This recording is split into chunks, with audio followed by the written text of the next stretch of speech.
Good afternoon. This is Glasgow Rangers Nation. I'm Owen James, and this is all your latest Rangers news as we start to look ahead to tomorrow's Old Firm derby at Parkhead as Rangers take on Celtic in what will be an exceptionally tough game for our boys in blue. We're going to look ahead to that. We're also going to look at what Todd Cantwell has been saying. Todd Cantwell has issued a farewell to Rangers fans. Very interesting what he's had to say.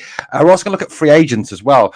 Obviously, the transfer window is now shut, so no further signings can be made in terms of exchange of money or loans, but free agents are still available. So you can sign a free agent after the window is closed because technically you're just picking up someone who is out of work, helping the unemployment problem in several countries.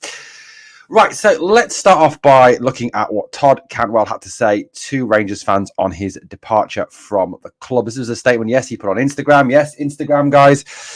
So Todd Cantwell said, "It's been an honour to play for this incredible football club. Some of the staff behind the scenes are the hardest of workers, but also incredible people. I've enjoyed every moment of playing in the famous blue and 100% every time I did. I never would say never, say I didn't want to play for the club, and that was never my decision. Me and my family are Rangers for life. I signed for a different Rangers than the one that I leave on the Jers." Some interesting points to pick out of that Cantwell statement for me. Obviously, the most interesting ones there are some of the staff are hard workers. I think that's very interesting that he says some, not all. Some of the staff, quite clearly singling out some of the staff as perhaps not being up to his standard.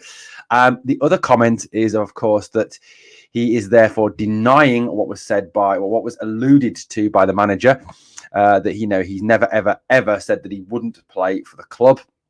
That was a decision taken by Philippe Clement, and the fact that he says it was a different Rangers than the one he left. Quite clearly said, I think that he says that he feels that the club has changed over his period at the club, and he feels that some of the staff are perhaps not up to the standard required. Interesting as well that he says that it was never his decision to say that he didn't want to play for the club. That was quite clear. A decision that was taken out of his hands. Look, I know that Todd Cantwell has annoyed some fans. I know that other fans are just very much like, well, glad he's gone. Let's just forget about him. And some fans are still obviously very much pro Todd. I've got to say, I do feel on the whole, though, looking at the situation this morning, having to think about it, reading back through some of the comments, the statements, looking back at some of the video clips, I do think on the whole, the way that he was treated by the manager is absolutely bang out of order. I think Philippe Clement's attitude towards him has been very poor indeed, and has displayed very poor management skills. So, I do have some sympathy for Todd Cantwell. Look, I've no ill feeling towards the boy. I wish him all the best at Blackburn. I hope he goes on to have a very successful career. I like Todd. I've always liked Todd. I think he did well for us. Yes, it wasn't always consistent, but I do feel, however, that he was very harshly treated by the manager. Right, so let's have a little look before we get on to the Celtic game tomorrow. Free agents. Let's have a look at some free agents. Let's have a look at who is still available, who is free on the market. Now, of course, the issue around free agency is, of course, that some of these free agents would still cost an awful lot of money because they are very much high wage end players. So let's have a little look at who is out there, who is currently available. This is from Niccolò Sciarra, who is one of the Italian super journalists, very much on the same lines as Fabrizio Romano.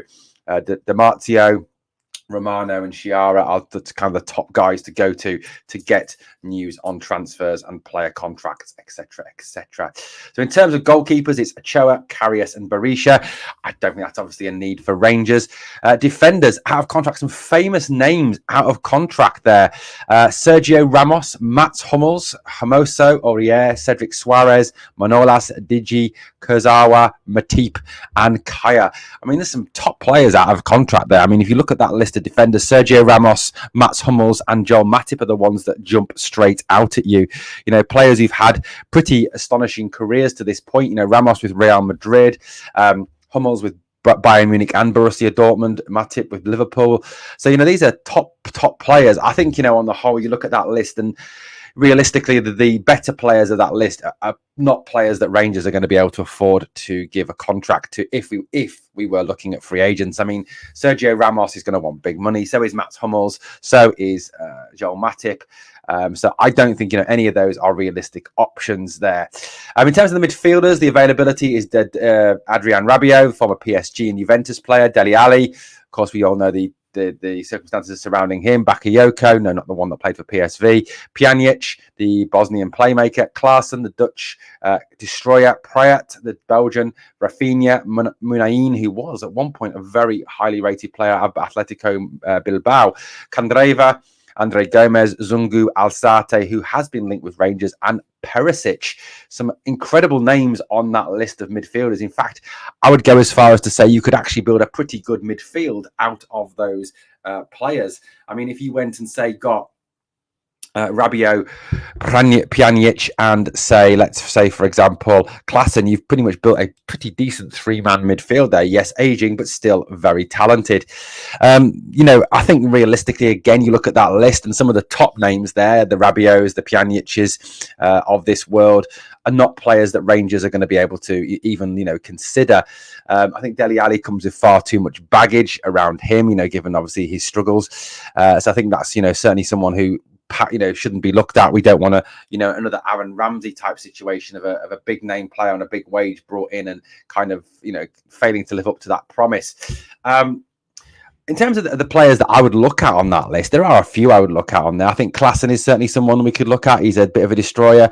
I still feel that the team is short in certain areas. And, look, I mean, I'm not saying for a minute the team is weaker than last season, but what I'm saying is it's still short. I'm saying that, I do feel that we are short if Dujon Sterling is going to be used as a central defensive midfield player, then I feel we're short of we haven't got a proper right back at the club. Please don't say James Tavernier because the guy is useless.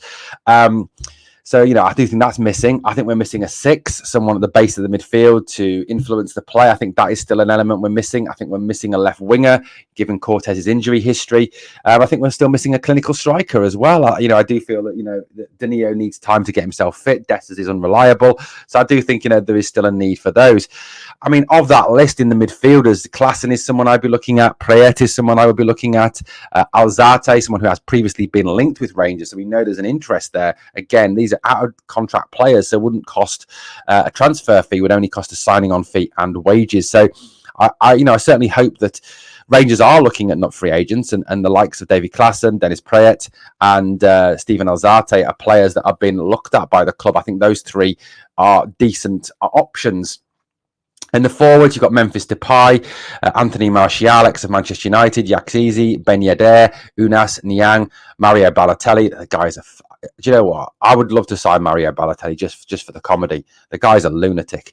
I remember two stories about Mario Balotelli. One was where he was setting off fireworks in his bathroom, which is just mental. And the other one was he was driving his Ferrari. He smashed his Ferrari up and wrote it off. When the police got there, he was walking away from his Ferrari and the police said, "Where are you going?" And he said, "I'm going to buy a new one because this one's broken." Crazy man.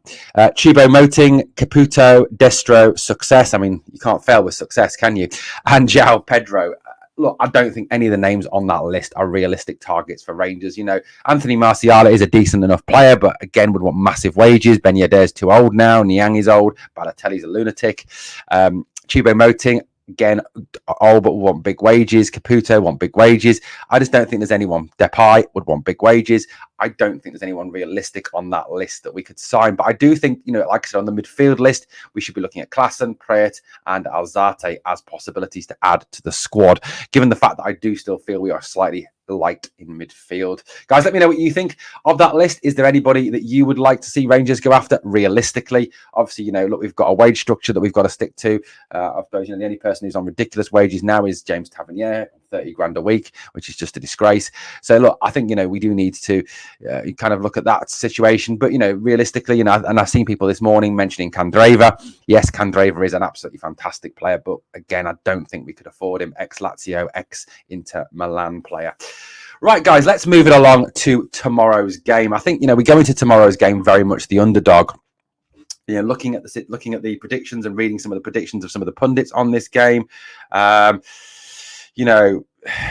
think, you look at that and you kind of say that, yeah, we are very much, very much the underdog going into this game. There's a lot of predictions of 3-1 Celtic, 3-0 Celtic, 1-0 Celtic, 2-1 Celtic. There's a lot of predictions, obviously, that we're going to perhaps get a goal, but Celtic will still win the game. I think a lot of it is based around the fact that they've strengthened again. They are on paper, a stronger team than we are. They are obviously the defending champions and they are at home, so that gives them that added advantage. So that's obviously, I think, all the arguments that the analysts are coming up with in terms of the results. I'm not saying they're right. I'm just giving you their side of the argument. Now, if we look at sort of across the sort of history and kind of look at the past fixtures, so in terms of overall 123 games, we've fallen, way behind them now. 12 games behind them in terms of wins. They've won 58 of the last 123. We've won 46 of the last 123. 19 draws in those. Goals wise, we scored 154. They're 32 goals ahead of us on 186. We average 1.25 goals per Old Firm. They average 1.5 goals per Old Firm game. So as you can see, that's a pretty disappointing and sad picture, isn't it? That it's something we're going to have to start to put right. If you consider that in the last, I think it's 15 fixtures or something like that, we've only won 2 of the last 15.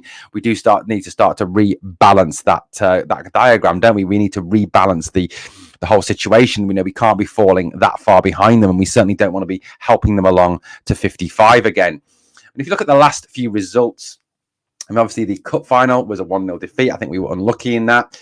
2-1 to Celtic post split. That was obviously at Parkhead. 3-3 at Ibrox, where I think for the first half we were absolutely appalling. Second half we fought back a little bit, but I think there was far too many players on that day, and I include the captain in this, that hid and let us down very badly. Tom Lawrence, James Tavernier, John Lundstrom, all exceptionally poor on that day.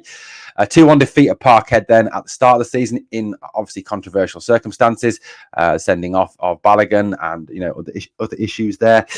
The 1-0 to Celtic at Ibrox with the goal that was chalked off. Again, the Kyogo goal, but still a defeat. And I think it was overall, no matter what you think, even with the goal that was chalked off, we were still exceptionally poor that day. The 3-0 win at Ibrox at the end of the previous season, the one where the game really didn't matter. I mean, I know all Old Firms matter to some degree, but realistically, did that matter? Was there anything riding on it? No. 1-0 in the Cup semi-final. 3-2 in the league at Parkhead. Tavernier scoring both the goals for us that day with that free kick. 2-1 in the Viaplay Cup final when Beale got his team wholly wrong, and then the 2-2 that we let slip, a game that we definitely should have won. So if you look at those last few fixtures, only one win. It's not a pretty picture, is it? It really is a very desolate picture. It's something we've really got to start putting right. Philippe Clement is under pressure. I mean, I'm not saying for a minute that he's going to be sacked or the fans are going to call for his head, but he is under pressure when it comes to managing against Celtic. He's yet to win a single Old Firm game. Now, look, I back the manager. I'm not saying we sack him, but what I am saying is that managers that don't beat Celtic, as we know, don't tend to last very long as Rangers managers. That's just fact of history, isn't it? So, this is something that we do need to start addressing. And going into that game tomorrow, it's kind of, rather than being a kind of must win in a way, it's kind of a must not lose. I mean, to some degree, would we take a 1-1 draw or a 0-0 draw, some sort of draw, or is it just a win that will do? I don't know. Looking at the situation as we've got at this moment in time, it's very unlikely that Casanwejo and Badrami will be in the picture to start at all. I can't see either of them playing tomorrow. They'll have IKEA shopping to do, Wick shopping to do, B&Q shopping to do, wallpapering and painting and stuff like that. So, they won't be available, will they? No, it's because obviously they haven't trained with the squad. I know, I'm just being sarcastic. In terms of the team tomorrow, I think he's probably going to go with as much as I think if I had to say, if you said to me now, what do you think the team will be tomorrow? What team do you think Philippe Clement will name tomorrow? I think he'll name very much the team that we're all kind of expecting him to name tomorrow. I don't think there'll be any surprises in that team. I think it will be very much the team that he's sort of the core of players that he's gone with all year. I can't see him making very many changes at all. So, I'm going to bring the team up that I think he will pick tomorrow.